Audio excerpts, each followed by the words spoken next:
Swastiastu. Om Swastiastu. Selamat sore pemirsa, apa kabar Anda sore hari ini? Semoga selalu dalam keadaan sehat. Saya Mati Sekren Karang. Hari ini atau sore hari ini kembali hadir dalam dialog khusus bersama KPID Bali. Ya pemirsa, keberadaan Komisi Penyiaran Indonesia Daerah atau KPID sangat strategis. Sinergitasnya menjadi hal penting terutama dalam melawan hoax. Nah sore hari ini kita akan berbincang-bincang mengambil sebuah topik, yaitu bagaimana bersama kurangi hoax menuju penyiaran sehat. Tentunya sudah hadir dua narasumber yang akan kita ajak berbincang-bincang mengenai topik kita sore hari ini. Langsung saja saya sapa. Yang pertama ada Bapak Agus Astape, beliau adalah Ketua KPID Provinsi Bali. Om Swastiastu Pak Agus. Om Swastiastu Pak Ade. Pak? Sehat Pak Ade ya? Sehat ya? Luar biasa. Semangat ya? Nah ini sekalian deh saya mau mengucapkan selamat ya Pak ya atas terpilihnya menjadi Ketua KPID Bali. Terima kasih. Akhir September ya Pak ya? Iya, tanggal 24 September kemarin. Nah ini ada kabar menarik nih, katanya programnya nggak muluk-muluk, langsung tancap gas. Nah, tancap gas seperti apa nanti kita akan bahas. Siap. Oke. Baik, terima kasih sudah hadir di studio pada sore hari ini. Dan pastinya hari ini pun kita sudah menghadirkan Bapak Ide Bagus Ketut Agung Ludro, atau yang akrab disapa Gus Ludro. Beliau adalah Wakil Ketua KPID Provinsi Bali. Om Swastiastu Pak Gus Ludro. Apa kabarnya Pak Gus? Sehat ya? Terima kasih juga sudah hadir di studio pada sore hari ini tentunya Pak Agus. Ini ketika dilantik menjadi Ketua KPID Provinsi Bali, ada yang menarik di sini, tidak ada program tuh 100 hari kerja langsung tancap gas. Ini program juga tidak muluk-muluk ini. Nah, ini apa saja yang sudah dilakukan KPID Bali ini sebulan lebih menjabat Pak Agus? Ya, itu saya dan kawan-kawan ada 7 orang komisioner begitu dilantik tanggal 24 September 2021 oleh Pak Gubernur. Pesan Pak Gubernur jelas sekali, pokoknya bekerja, langsung bekerja. Dan itu yang kami lakukan di KPID. Dan kebetulan memang kita backgroundnya memang di bidang penyiaran, tentu kita lihat masalah-masalah yang ada di dunia penyiaran. Muaranya bagaimana dunia penyiaran itu sehat di Bali, kita bersama-sama untuk melawan hoax, dan ya intinya bagaimana kearifan dan potensi lokal bisa terangkat di dunia audiovisual, khususnya di TV. Dan itu kita langsung mengundang lembaga penyiaran baik TV maupun radio untuk kita bersama-sama, ayo kita bersinergi, kemudian kita membuat program-program yang bisa menginspirasi kepada masyarakat kita dalam upaya untuk menyukseskan program dari pemerintah Provinsi Bali, Nangon Satkertilo ke Bali tersebut. Nah itu kita langsung, dan ternyata responnya luar biasa, lembaga penyiaran TV radio luar biasa, dan ternyata memang mereka kalau kita dekati, kita ajak bicara, dan ya kita sepakat semua bahwa bersama-sama yuk kita menyampaikan informasi-informasi positif di tengah derasnya audiovisual yang di luar dari lembaga penyiaran itu. Jadi kita langsung ke transmisi, misalnya untuk TV-TV itu sesuai dengan Undang-Undang 32 tahun 2002 tentang penyiaran, kan wajib TV-TV nasional yang ada di Bali yang disebut dengan SSJ itu menyiarkan konten-konten lokal. Dan itulah kita tekankan agar mereka menyiarkan konten lokal, menyiarkan pencerahan berupa mimbar Hindu misalnya, atau mungkin pelibatan tenaga SDM lokal. Kita datang ke masing-masing transmisi di Bali, ada 15 siaran TV yang ada di Bali, bahkan kita ke pusat di nasional sebagai penanggung jawab dari SSJ itu, kita ingin komitmennya seperti apa, kita sampaikan keinginan masyarakat Bali seperti apa, dan mereka pada intinya semangat dan samalah pemahamannya bahwa yuk kita berada di Bali, kita majukan Bali, kita jaga Bali, dan melalui dunia siaran inilah kita mengawasi dan ya mengangkat kearifan lokal Bali. Baik, nah saya juga sempat kepo nih dengan apa yang menjadi program dari Ketua KPID baru ini, yang baru anget-angetnya ini, masih sebulan lebih ini sendiri, yang salah satunya adalah ingin mewujudkan lembaga penyiaran yang independen, kemudian sehat, edukatif, informatif, menghibur, nah menjadi perekat kontrol sosial masyarakat dan bertanggung jawab sesuai implementasi Nangon Satkertilo ke Bali. Dari 15 penyiaran yang ada di Bali ini sendiri, Pak Agus selaku Ketua KPID Bali ini sendiri, sudahkah melihat atau bagaimana dengan informasi di dunia penyiaran Bali selama ini Pak? Ya, Kalau kita melihat dari ranah KPI, kan lembaga penyiaran yang dimaksud itu adalah televisi dan radio, yang frekuensi izinnya diberikan oleh negara. Itu adalah lembaga penyiaran yang sifatnya mainstream. Itu yang menjadi ranah dari KPI yang perlu diawasi, kemudian dibina dan diajak berbicara berkaitan dengan dunia penyiaran. Nah, kalau di luar itu kan ada namanya OTT, over the top, jadi audio visual yang berbasis internet seperti YouTube, Netflix dan lain sebagainya. Itu mungkin bukan ranah dari KPI. KPI itu ranahnya di situ. Nah, karena itulah kita mencoba berkomunikasi dan ternyata apa? Ternyata dari komunikasi yang kita ajak dialog itu, jadi sebagian besar sebenarnya komitmennya sama.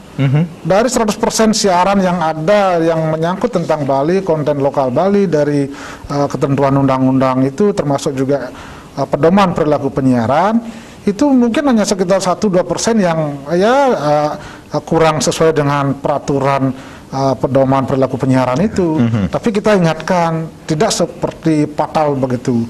Artinya ternyata hanya gara-gara ya nilai setitik akhirnya jadi rusak sebelahnya kan gitu ya. Dan itu Pak Made ketika kita coba dekati dan sampaikan, oh ternyata upaya-upaya inilah yang diharapkan oleh lembaga penyiaran.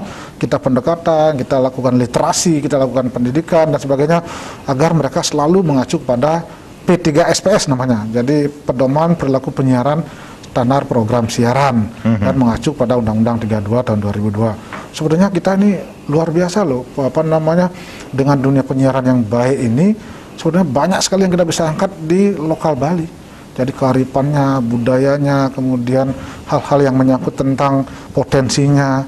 Jadi ini saya yakin dengan rangkulan yang baik ini nanti kita akan bersama-sama mewujudkan visi dari pemerintah Provinsi Bali membangun Sarketi Loka Bali tersebut. Kalau kita mengetahui bahwa visi pemerintah Provinsi Bali adalah Nangun Sarketi Loka Bali, sedangkan kalau kita berbicara tentang sebenarnya apa yang menjadi visi dan misi dari KPID Bali ini sendiri, Pak Agus? Kalau kita visinya kan jelas menciptakan penyiaran sehat, masyarakat cerdas dan berkualitas.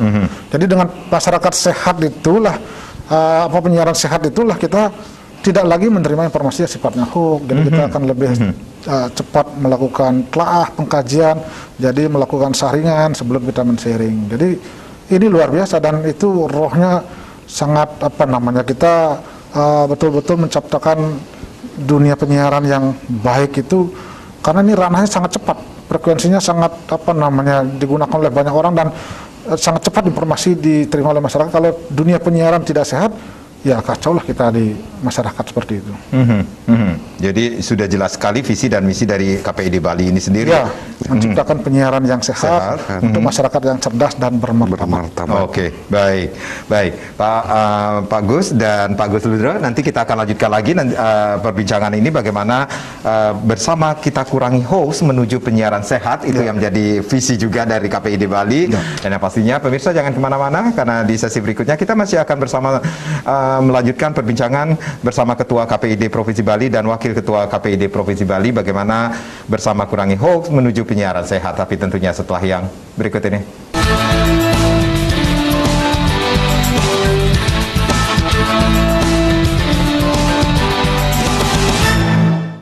Ya, terima kasih Anda yang baru saja bergabung bersama kami di sore hari ini bersama KPID Bali di dialog khusus bersama kurangi hoax menuju penyiaran sehat. Masih bersama Bapak Agus Astape, beliau adalah Ketua KPID Provinsi Bali, dan ada Bapak Ide Bagus, Ketut Agung Ludra atau yang akrab disapa Bapak Gus Ludra. Beliau adalah Wakil Ketua KPID Provinsi Bali. Saya ke Pak Wakil dulu, Pak. Pak Wakil, tadi Pak Agus juga banyak menceritakan tentang apa yang sudah dilakukan. Tidak ada yang istilahnya 100 hari kerja, Jack langsung tancap gas ketika dipilih menjadi ketua dan wakil Niki sendiri. Nah, kalau kita melihat ini banyak sekali informasi-informasi yang tidak jelas, kemudian banyaknya bisa dikatakan informasi hoax nih. Apa yang sudah dilakukan khususnya KPID Bali ini terhadap apa yang sudah terjadi di masyarakat saat ini dengan informasi hoax tersebut? Iya, terima kasih Pak Made, terima kasih juga para pemirsa Bali TV yang saya hormati. Kemajuan teknologi informasi yang begitu pesat sehingga semua orang bisa jadi penyiar, semua orang bisa jadi jurnalis. Padahal yang disebut dengan penyiar, jurnalis, ada kapasitas untuk melakukan hal itu. Tidak semua orang bisa. Oleh karena itu, kami sepakat dengan Pak Ketua, teman-teman komisioner, merubah mindset kita. Yang sebenarnya tugas kita mengawasi, kita merubah menjadikan KPID itu rumah lembaga penyiaran. Kita berdiskusi bersama. Bagaimana kita, semua stakeholder lah, lembaga penyiaran, termasuk media pers juga, harus sama-sama untuk melakukan literasi media dan literasi digital. Gitu. Ini bagian proses pembelajaran bagi masyarakat kita agar dia tahu mana sebenarnya informasi yang benar dan mana informasi yang salah atau yang hoax. Kita melakukan literasi juga dulu dengan lembaga penyiaran.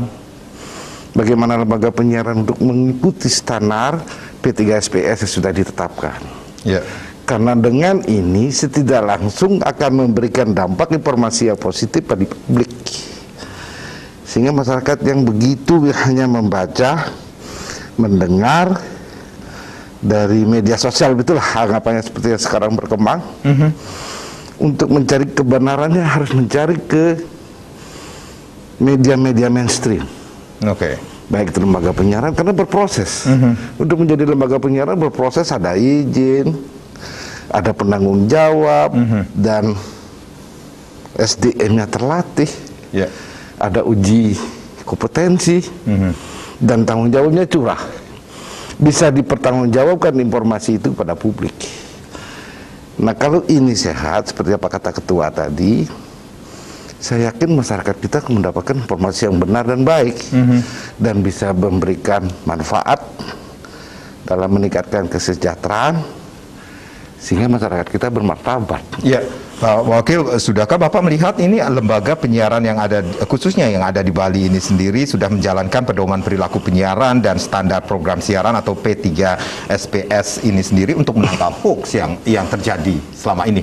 Intinya begini, dalam P3SPS, sesuai dengan yang sudah menurut turunan dari Undang-Undang Penyiaran, adalah bagaimana lembaga penyiaran, baik TV dan radio, di dalam menyampaikan informasi kepada publik berdasarkan data acuan yang jelas, sesuai mengacu kepada Undang-Undang 40 itu sendiri.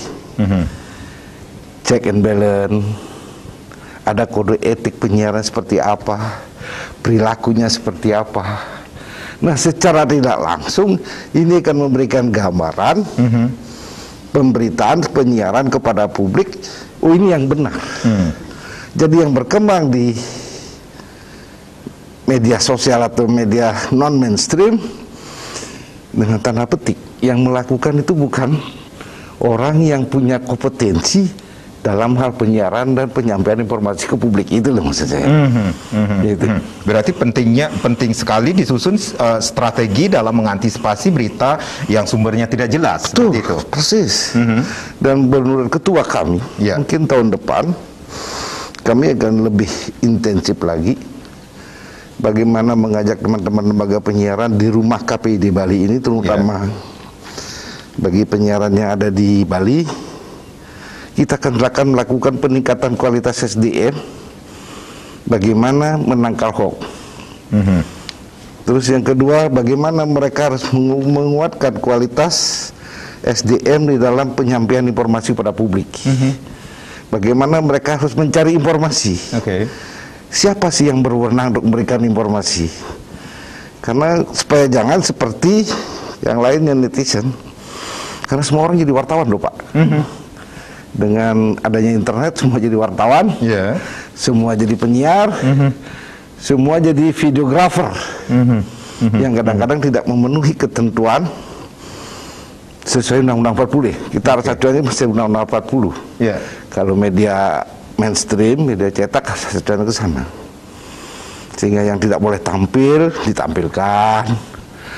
Ada foto yang berdarah-darah, yang menurut kode etiknya tidak boleh ditampilkan. Informasi gambar dan tulisan, satu hal yang paling prinsip untuk publik, tidak menimbulkan ketakutan, tidak menimbulkan kecemasan, tidak menciptakan suasana yang tidak nyaman. Baik. Kan itu salah satu yang harus dilakukan. Dan saya yakin dengan Pak Ketua bersama kita komisioner merubah mindset kita. Jangan tabukan KPID Bali. Mari kita jadikan rumah semua lembaga penyiaran. Baik.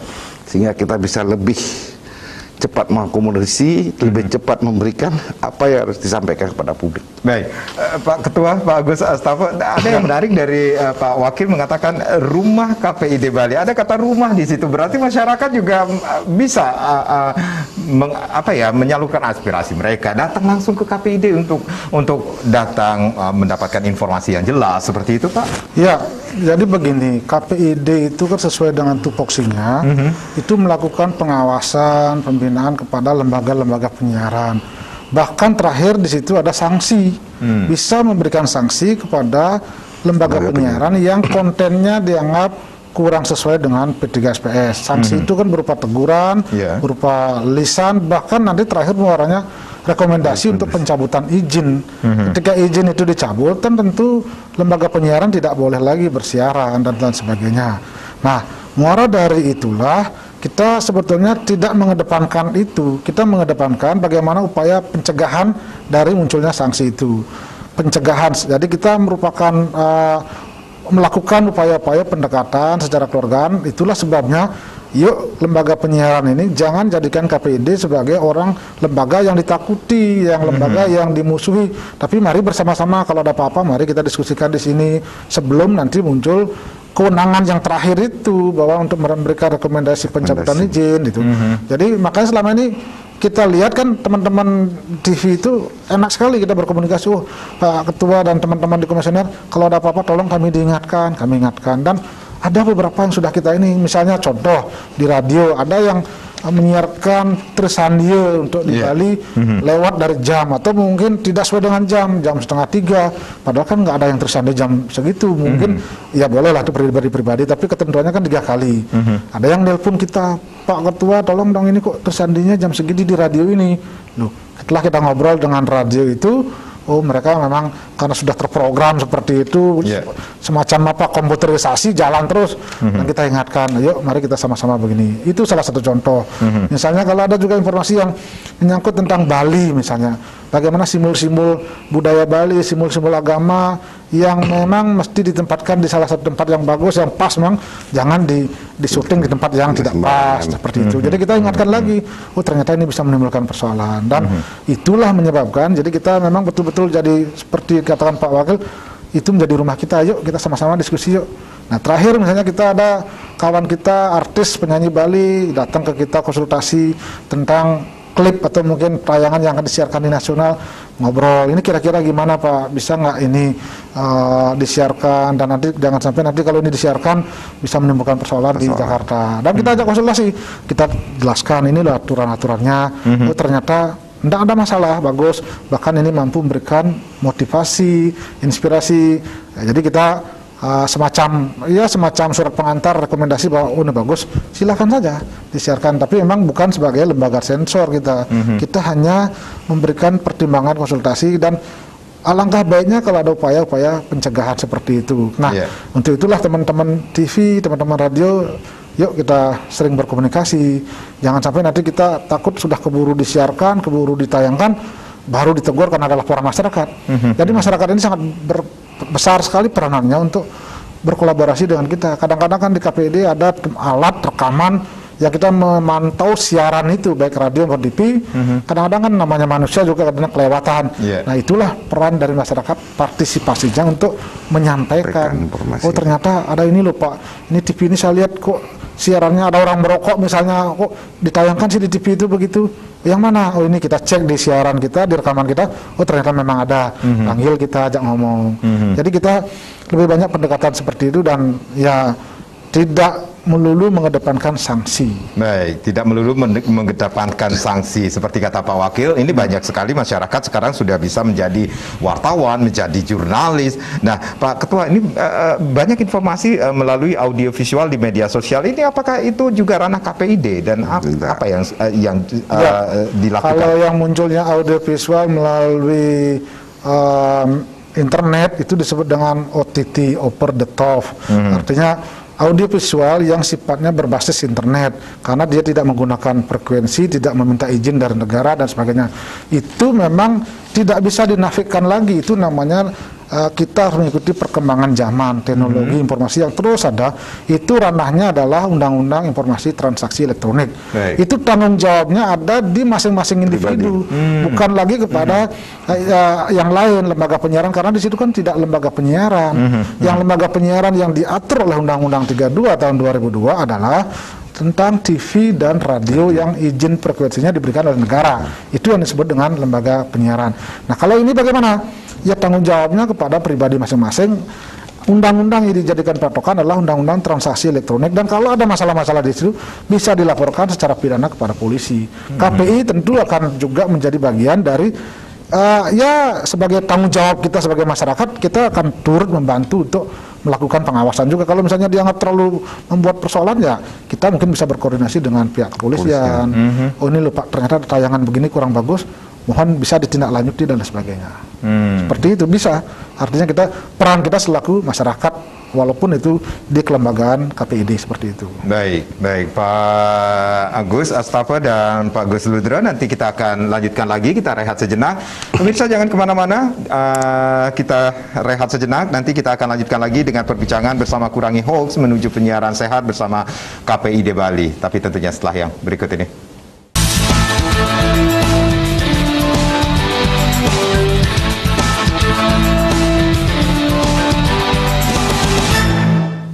Ya, kita masih dalam dialog khusus bersama KPID Bali bersama Kurangi Hoax menuju penyiaran sehat, masih bersama Ketua KPID Provinsi Bali Bapak Agus Astafa, yang pastinya juga ada Wakil Ketua KPID Provinsi Bali Bapak Ide Bagus Ketut Agung Ludro atau Pak Gus Ludro tentunya. Pak Gus, Pak Ketua tentunya. Tentunya peran media ini sangat apa ya, bisa dikatakan menjadi peran yang sangat penting sekali dalam memberitakan berita untuk menangkal hoax tersebut. Bagaimana sekali lagi peran media menurut Pak Agus selama ini untuk menangkal hoax itu kalau sendiri? Kita lihat peranan media kan, nah di sini dah bagaimanapun juga kan teknologi informasi tidak bisa dibendung. Artinya berarti kita berdamai, kita betul-betul mengadopsi, kemudian mengakulturasi, bahkan kemudian kita modifikasi. Apa yang kita bisa lakukan dengan kemajuan teknologi.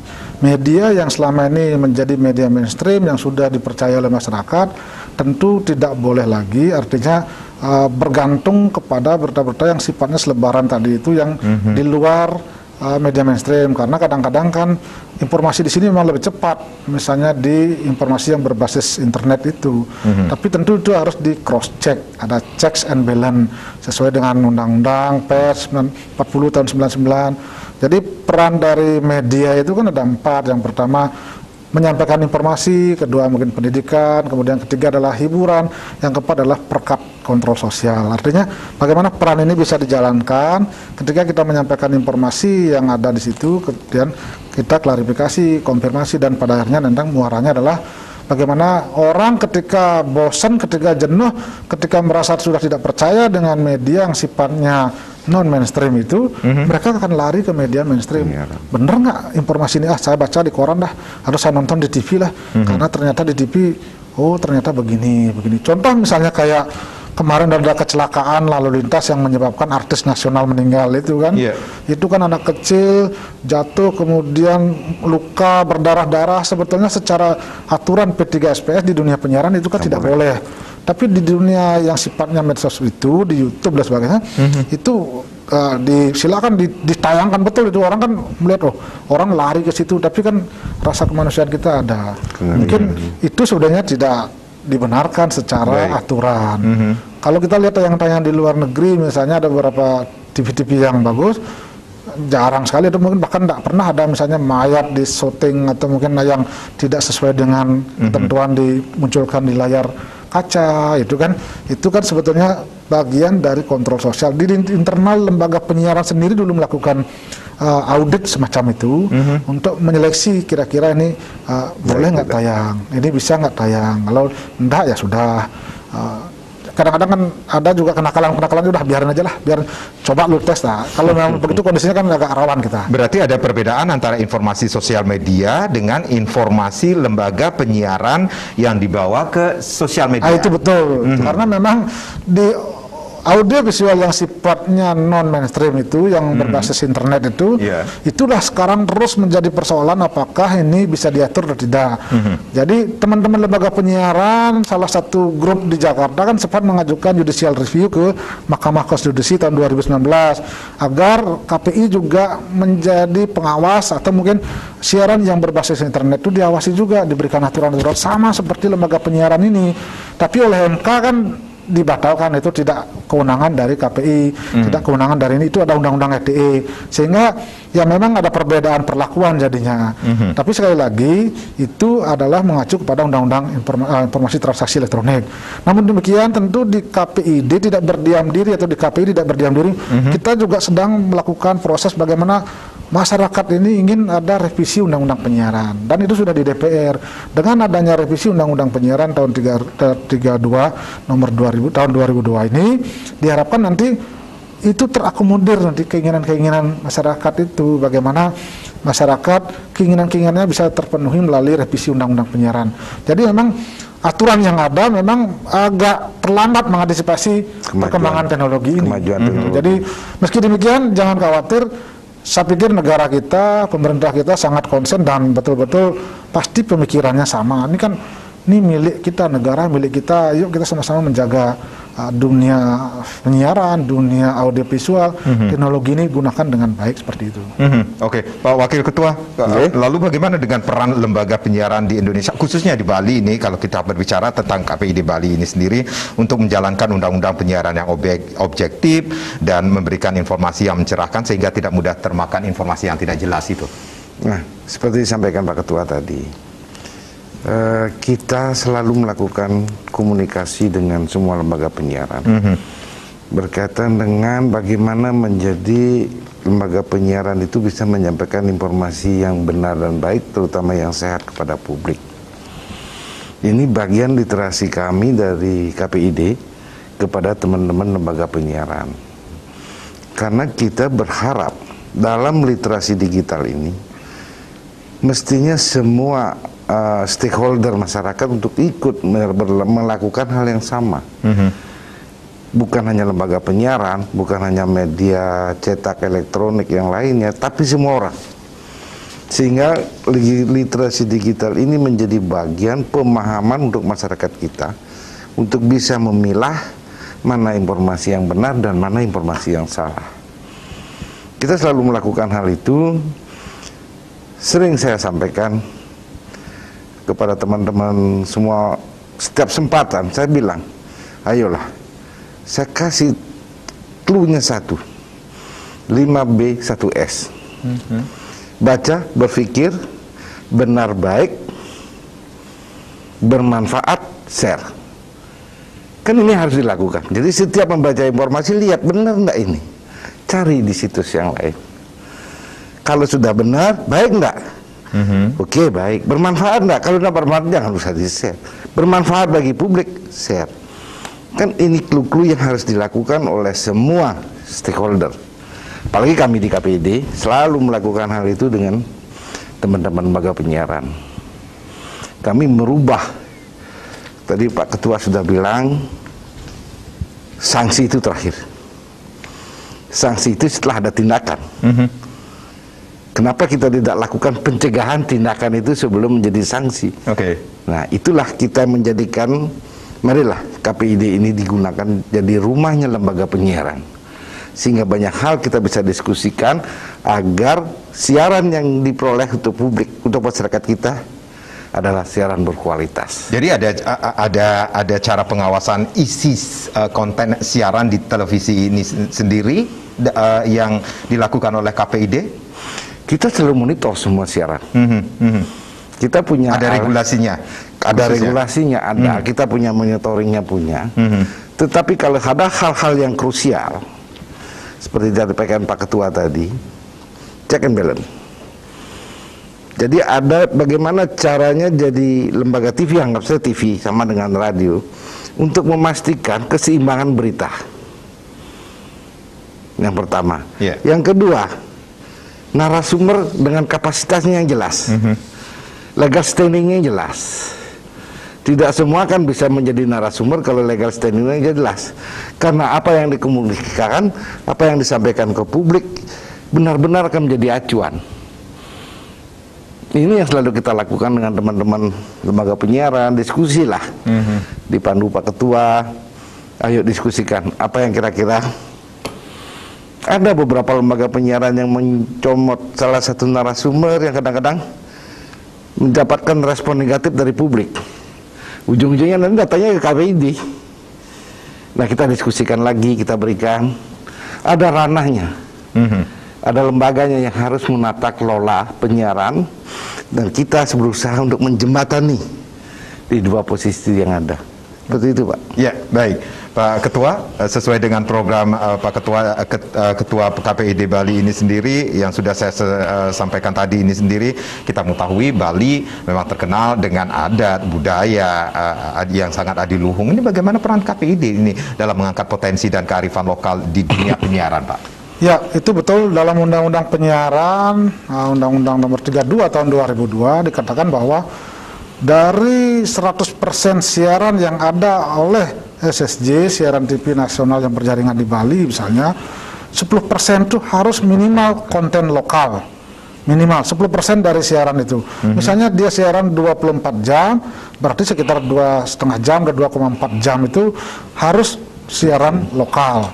Kemudian siaran lokalnya itu dari 10% itu 30% disiarkan di jam-jam produktif dari jam 5 pagi sampai jam 10 malam.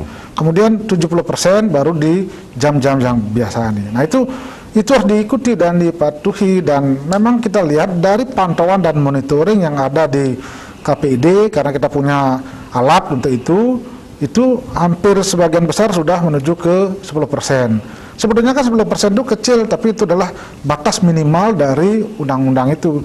Bahkan nanti secara bertahap harus menuju ke 50%. Nah itu dari sisi konten lokal. Kedua, dari sisi pelibatan SDM masyarakat lokal. Jadi teman-teman lembaga penyiaran itu, lembaga penyiaran swasta khususnya, itu wajib mempekerjakan tenaga-tenaga lokal. Mungkin siarannya dibuat oleh masyarakat lokal di Bali dan memang di syuting di Bali, kemudian mengenai soal Bali. Itu yang terus kita dorong agar teman-teman SSJ di pusat itu melibatkan tenaga-tenaga lokal, sehingga ada aspek pemerataan lah, bagaimana pemerataan ekonomi dan sebagainya. Betul, memang kita masih berdebat soal itu, tapi persoalannya adalah ini khusus Bali, kita berharap seperti itu. Dan kemudian pelibatan juga tokoh-tokoh yang menjadi narasumber seperti dikatakan dari Pak Wakil, juga kita ajak pendekatan dengan lembaga-lembaga penyiaran, jangan sampai nanti tokoh yang ditampilkan itu malah menimbulkan kontroversi di masyarakat. Khususnya yang menyangkut tentang hal-hal yang sifatnya penting, menyangkut sara dan sebagainya.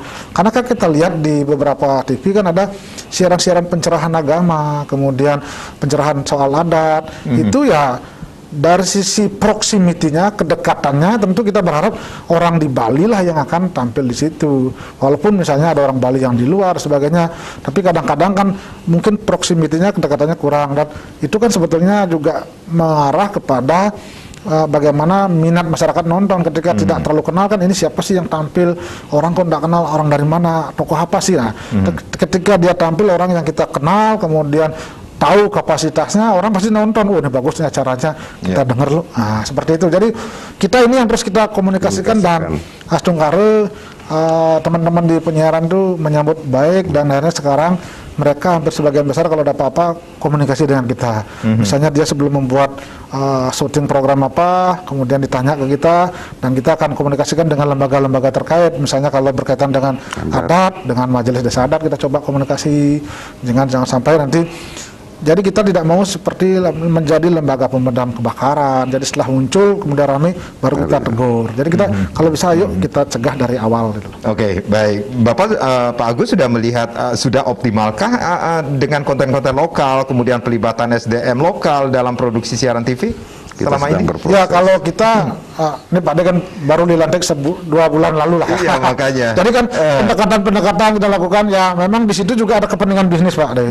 Ya karena lembaga penyiaran juga pasti dia berpikir jamnya itu kalau misalnya diambil oleh konten lokal yang dianggap mungkin iklannya tidak bagus, tidak ini mereka pikirannya itu. Jadi kita bagaimana mengkomunikasikan antara kepentingan bisnis mereka dengan kepentingan masyarakat Bali daerah seperti itu.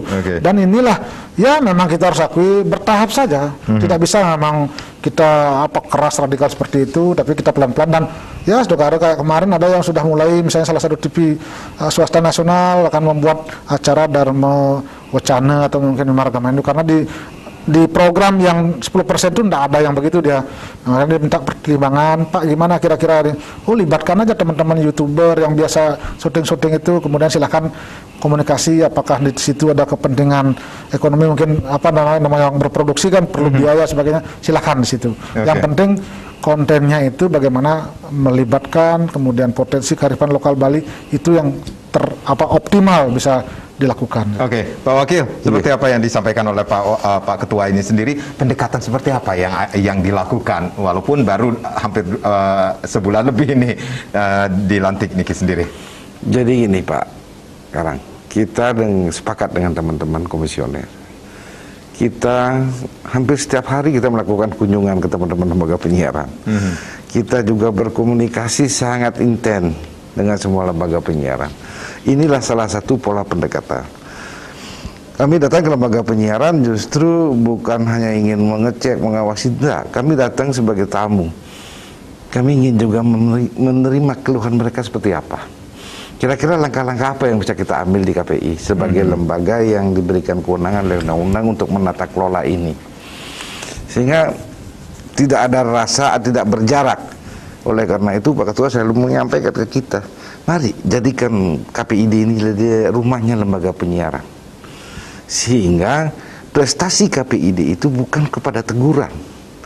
Prestasi kita semakin tidak ada teguran dan penyiaran makin baik, itulah prestasi kita dan tugas kita sesuai dengan amanah yang diberikan oleh undang-undang kepada kita. Seperti itu Pak Karang. Jadi ada hal-hal yang sudah dilakukan pendekatan. Kalau Pak Karang mungkin lihat kami di kantor kami juga sering berseliweran lembaga penyiaran, atau kami juga sering berseliweran di tempat-tempat lembaga penyiaran gitu. Dan ini komunikasi kita selalu kita buka dan kita tidak pernah. Pak Ketua udah pernah bikin surat resmi, paling telepon Pak saya mau ke sana loh main, datang kita sambil ngobrol, sambil ngisi acara, sambil sosialisasi berkaitan dengan ASO dan digital itu gitu.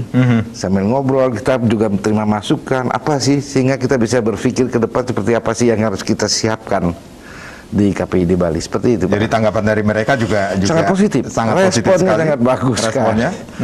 Jadi ada anggapan bahwa mohon maaf dengan petik kalau mereka takut jadi kita akan jauh.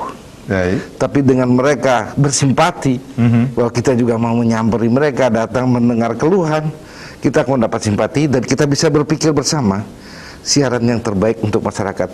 Karena informasi itu adalah hak masyarakat.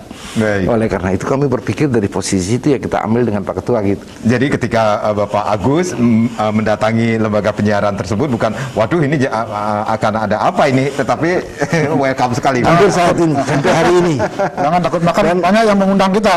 Pak ayo dong datang sini, begitu jadinya. Padahal dulu kalau berpikir mungkin mohon maaf, kalau datang tuh dia takut sekali dia nyiapin bahan dan sebagainya lah. Kita bilang enggak usah lah, kita ngobrol-ngobrol aja, ngopi sebagainya. Apa sih yang kita bisa lakukan? Yuk kita sama-sama. Nah, seperti kita itu. Hampir setiap kesempatan. Ya.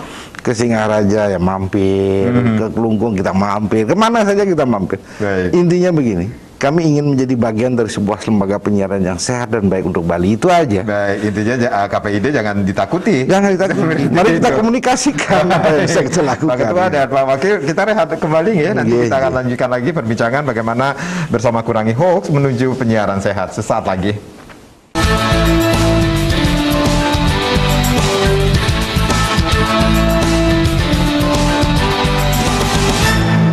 Ya, terima kasih Anda yang baru saja bergabung bersama kami di sore hari ini. Dialog khusus bersama KPID Bali bersama Kurangi Hoax menuju penyiaran sehat. Masih bersama Ketua KPID Provinsi Bali, Bapak Agus Astape, dan Wakil Ketua KPID Provinsi Bali, Ide Bagus Ketut Agung Ludra tentunya. Pak Agus, ini bukan hanya beberapa waktu lalu sedang gencar-gencarnya sosialisasi tentang program TV digital ini. Nah, ini apa yang harus dilakukan oleh masyarakat? Harus beli TV barukah, kemudian harus membeli sesuatu alat untuk pindah program nantinya ke TV digital, Pak Gus. Ya, ini penting ini berkaitan dengan TV digital, Pak Madi. Satu, ini adalah bagian dari implementasi tentang Undang-Undang Cipta Kerja yang disahkan tahun 2020. Jadi selama 2 tahun ini harus mempersiapkan diri untuk beralih ke digitalisasi penyiaran. Artinya ada program namanya ASO, Analog Switch Off. Jadi peralihan dari TV analog ke TV digital. Apa artinya itu? Artinya sekarang TV-TV analog yang ada sekarang ini, 15 siaran yang ada di Bali, akan pindah rumah dia. Pindah rumah ke digital. Kemudian bagaimana caranya pindah rumah itu? Tentu frekuensinya berbeda. Nah, kalau di Bali masyarakat tentu bagi TV-TV yang sudah ada digitalnya tidak perlu tinggal men-setting saja. Tapi bagi TV-TV yang sifatnya mungkin masih lama, tentu ada alat bantuan yang disebut dengan set-top box. Jadi STB itu adalah untuk memandu, untuk menerima dari siaran TV digital menuju ke TV kita di rumah. Jadi sebetulnya itu kalau program pemerintah di Bali ada namanya pemenang MUX ya, pemenang MUX multiplexing ini ada 4 TV di situ. Jadi ini ada kewajiban pemenang-pemenang MUX ini untuk melakukan pembagian set-top box seperti itu kepada masyarakat yang dikategorikan miskin atau yang kurang mampu. Itu ada jumlahnya total di Indonesia itu sekitar 6,7 juta. Tapi bagi masyarakat yang mampu tentu membeli alat itu. Nah, kalau sudah TV-nya digital tidak masalah. Jadi seperti yang di kita TV kita ini di logo ini kan ada bersih, jernih, canggih. Nanti memang betul TV digital itu akan jauh lebih bersih gambarnya, suaranya lebih jernih, kemudian teknologinya canggih. Indonesia merupakan negara yang 103 beralih dari TV analog ke TV digital. Ini boleh dikatakan sudah sangat belakang. Di negara-negara lain sudah menuju ke TV digital. Apa yang dimaksud dengan TV digital itu? Maksudnya TV digital kita hanya pindah rumah, bukan TV yang artinya bukan yang di medsos sebagainya, itu bukan. Jadi ini adalah yang pindah rumah. Jadi yakinlah masyarakat akan sangat diuntungkan dengan adanya TV ini. Tahapannya mulai adalah April 2022, itu tahap pertama mulai Bali akan pindah. Kemudian Agustus tahap kedua mulai. Terakhir adalah tanggal 2 November 2022. Itu terakhir sudah, nanti masyarakat yang ada sekarang ini sudah tidak bisa lagi nonton di TV yang ada sekarang ini. Karena begitu tetap misalnya frekuensinya tidak diubah, ya kosong, tidak ada siaran lagi. Jadi harus beralih ke TV itu. Jadi ini nanti dengan sendirinya akan beralih. Dan jadi ini program pemerintah bagian dari turunan Undang-Undang Cipta Kerja itu, dan yakinlah nanti suaranya dan memang teknologinya jauh. Jadi keuntungan apa yang didapatkan masyarakat nantinya ketika beralih ke TV digital itu sendiri? Bagus. Nah, dari keuntungan jelas dari sisi gambar bagus, suara bagus, dan itu akan lebih beragam. Jadi dari pemenang MUX itu misalnya salah satu TV menang MUX ada misalnya dia satu frekuensi itu, satu kanal itu bisa 8 frekuensi. Ada misalnya anggap salah satu TV menggunakan 4 kanal. Ini ada TV yang khusus budaya, seperti misalnya kita sebut TVRI misalnya. TVRI ada, dia TV nasionalnya ada, TV lokalnya ada, TV budayanya ada, ini spotnya ada, berarti 4. Ini lagi 4, ini kosong ini lagi 4 ini kosong, bisa misalnya nanti masuk TV-TV baru bisa masuk di sini. Yang khusus TV pendidikan, khusus TV anak-anak, khusus TV apa, ya seperti kita nonton di di menggunakan TV-TV kabel inilah seperti itu. Anggap dari 4 pemenang MUX yang ada di Bali, kalau masing-masing MUX itu dapat 8 kanal, berarti kan 4 kali 8 ada 24 siaran TV nanti di Bali. Nah, sekarang kan ada 15. Nah, berarti beragam sekali. Itu namanya diversity konten. Jadi keberagaman konten. Dan bahkan ada diversity ownership, keberagaman kepemilikan. Jadi di situ nanti teman-teman masyarakat kita akan beragam sekali mendapatkan siaran apapun, dan lama-lama kan masyarakat kita akan tersegmentasi pasarnya. oh saya mau nonton TV yang sifatnya olahraga aja lah, dia nonton sport aja. Saya jadi nonton, banyak pilihan bagi banyak masyarakat. pilihan, dan itu pasti akan banyak potensi yang dilibatkan di lokal sendiri, SDM-nya, PH-nya, kemudian siarannya banyak sekali, dan itu tantangan kita dan peluang kita di masa yang akan datang. Jadi masyarakat bisa mempersiapkan dari sekarang? Iya, saya lihat ada beberapa kawan-kawan kita di Bali yang sudah nanya, Pak, saya mau bikin TV kira-kira nanti dengan TV digital, oh dia sudah mempersiapkan diri. Oh bisa, bagus sekali. Malah memang untuk sementara kan pasti TV-TV yang exciting yang sudah ada ini dulu dialihkan ke situ. Tentu yang kanal-kanal yang kosong itu pasti diperuntukkan untuk yang baru-baru. Bisa dimanfaatkan oleh orang lain. Ya, jadi sebetulnya kan logikanya begini, kalau dengan TV analog itu frekuensinya banyak, boros dia. Kemudian sekarang dicutkan menjadi ini, menjadi angkat 10. Ini sekarang jauh lebih bagus. Sisanya ini nanti bisa dipakai untuk kepentingan lain, misalnya Badan Penanggulangan Bencana. Ini kan ada 5G dan sebagainya. Frekuensi ini bisa digunakan untuk yang lain oleh jadi negara. Ketika sudah beralih ke TV digital ini, iurannya akan ada iuran tambahannya kah? Sementara yang saya tahu belum ada lah. Oke, nah, baik. jadi ya itu memang sebetulnya masyarakat berat atau tidak. Mungkin bagi sebagian yang tidak masuk kategori misalnya dapat set top box itu, ya memang harus beli dulu alatnya. Ya itu mungkin harganya tergantung dari pabrik dan sebagainya lah. Baik. Pak Wakil, ini kan KPID Bali juga akan menggelar suatu hajatan, yaitu Anugerah Penyiaran Bali. Ini apa latar belakang dilaksanakan Anugerah Penyiaran Bali ini sendiri, Pak? Gini Pak Made. Jadi kita juga harus memberikan apresiasi kepada teman-teman lembaga penyiaran yang sudah melakukan penyiaran dengan baik. Dan kami juga dengan Pak Ketua, yang melakukan penilaian bukan kami, adalah dari orang-orang yang memang memiliki keahlian dan orang-orang independen.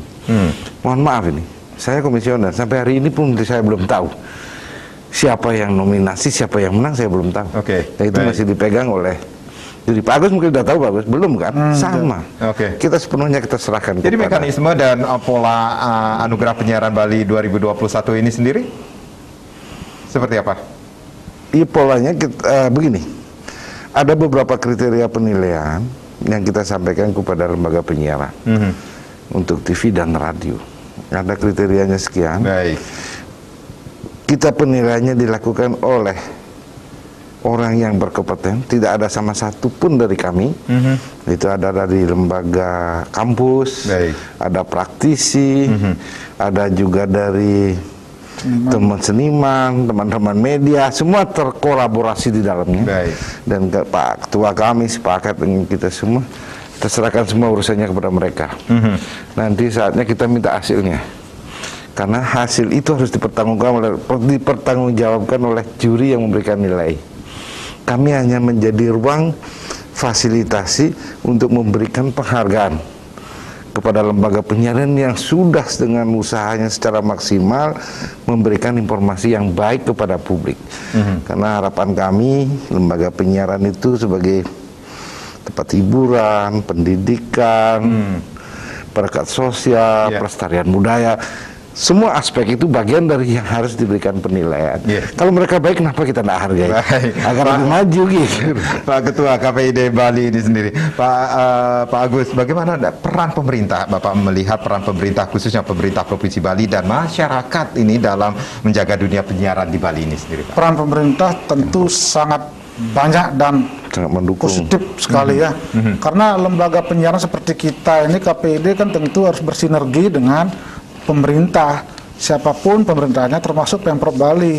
Dan kita sangat sevisi agar bagaimana pemerintah sekarang ini menuju Bali era baru, kita dukung bersama-sama dari sisi dunia penyiaran, ya.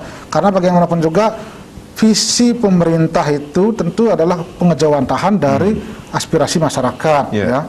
Karena kita adalah politik negara. Jadi kalau kita tidak menghargai pemerintahan yang direpresentasikan oleh negara, kemudian melalui pemerintahan daerah, tentu kita tidak akan bisa bersinergi. Jadi lembaga-lembaga yang ada ini kan tujuannya muaranya satu, bagaimana menciptakan masyarakat yang lebih sejahtera, masyarakat yang lebih baik melalui peran dari pemerintah. Dan selama ini luar biasa peran pemerintah, khususnya pemerintah Provinsi Bali, dan kita selalu sampaikan kepada masyarakat, yuk ini program pemerintah seperti ini, siapapun pemerintahnya, mari kita dukung sama-sama dengan menjaga dunia penyiaran. Peran kita kan di dunia penyiaran, TV maupun radio, dengan cara menyampaikan informasi-informasi yang sifatnya positif, yang kondusif, yang bisa mendukung bagaimana pemerintah kita bisa bekerja dengan baik, kemudian bagaimana masyarakat juga bisa berpartisipasi, dan ada sinergi yang baik, dan inilah peran kita untuk mengkomunikasikan. Oke, baik. Singkat saja Pak, harapan Bapak sebagai Ketua KPID Bali yang baru dilantik sebulan yang lalu ini sendiri untuk menjaga dunia penyiaran sehingga hoax bisa dikurangi menuju penyiaran sehat, Pak. Ya, harapan kami tentu lembaga penyiaran terus-menerus melakukan literasi pendidikan kepada diri sendiri sebelum menyampaikan informasi kepada masyarakat dengan cara ya membekali diri, kemudian sering berkomunikasi, dan memang betul-betul melakukan penyaringan terhadap informasi-informasi yang muncul.